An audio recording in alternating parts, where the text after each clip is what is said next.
дар иртибот ба таҷлили сазовори рӯзи матбуоти тоҷик дар толори китобхонаи миллии тоҷикистон бо иштироки ҷумеаи журналистони тоҷикистон, намояндагони масъули мақомоти давлатӣ ва собиқадорони соҳа ҷамъомади тантанавӣ доир гардид. Намояндагони васоити ахбори омма бо ифтихорномаю мукофотҳо ва нишони сарисинагии аълочии матбуоти тоҷикистон ва аълочии фарҳанги тоҷикистон қадрдонӣ гардиданд.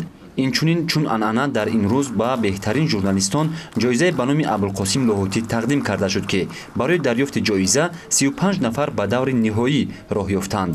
Ҳамчунин Ораш Алоӣ, коршиноси сол, бонувони Тоҷикистон, маҷаллаи сол, телевизиони варзиш, телевизиони сол, радиои Тоҷикистон, радиои сол, инсон ва табиат, нашрияи соҳавии сол, молия ва ҳисобдорӣ, маҷаллаи соҳавии сол ва адабиёт ва санъат, рӯзномаи сол дониста шуданд.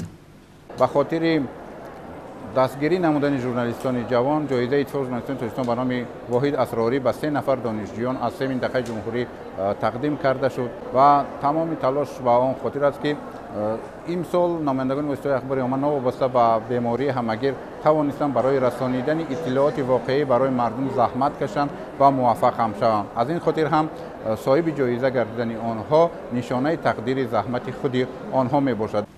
11 март бо шарофати нашри нахустини рӯзномаи тоҷикӣ Бухорои Шариф дар тақвимҳои кишвар ҳамчун рӯзи матбуот дард шудааст. Имрӯзҳо бошад ин иди касбии кормандони васоити ахбори омма ҳамасола дар сартосари ҷумҳурӣ ҷашн гирифта мешавад.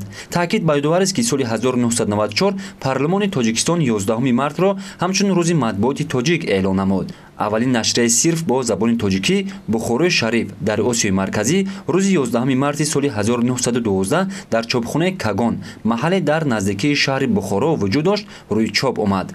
Рӯзномаи тоҷикии Бухорои Шариф ҷамъиятиву сиёсӣ буда, ҳадафаш бо як забони фаҳмо барои аксари мардуми Бухоро гуфтани аҳволи мардуми он замон буд. Таи солҳои охир газетаҳо талош бар он доранд ки хабару рӯйдодҳоро оҷилан ба таб расонанд, чунки бинандаи асри нав фавриятро талаб мекунад. дар муддати 109 соле ки аз нашрияи нахустшумораи Бухорои Шариф сипарӣ мешавад, матбуоти тоҷик як роҳи пур аз шебу фарозеро тай карда шоҳиди чандин давраҳои тиллоӣ низ шудааст. Вале дар ҳар давру айём навиштани сухани ҳақ, интишори афкори созанда, тарғиби ғояҳои пешбарандаи ҷомеа меҳвари фаъолияти нашрияҳои чопиро ташаккул доданду расонидани иттилооти дақиқ бар ҳадафи маърифатбахшӣ, гиромидошти фарҳангу суннатҳои миллӣ аз вазифаҳои аслии қаламкашону нигорандагони матбуоти даврии тоҷик дарак медиҳад. در زمان معاصر که نقش اطلاعات خیلی بارز است، مهم است. من اندیشه میکنم که جامعه ژورنالیستی تاجیکستان برای حفظ فضای اطلاعاتی کشور، برای ترغیب ارزش‌های ملی و به خاطر حمایت منفعت‌های ملی تاجیکستان خدمت ارزشمند خواهند کرد. با صاحب استقلال گردیدن جمهوری تاجیکستان در کشورمان زمینه و فضای مساعد برای رشد مطبوعات دوره بخصوص برای فعالیت رسانه‌های مستقل فراهم آمد. الحال در جمهوری تاجیکستان بیش از 621 روزنامه و مجله به تب می‌رسند که از این تعداد 395 تای آن جمعیتی و خصوصی می‌باشند. در سالهای اول استقلال در تاجیکستان تنها یک آژانسی اطلاعاتی فعالیت می‌کرد. امروز باشد تعداد آنها به 11 عدد رسیده است.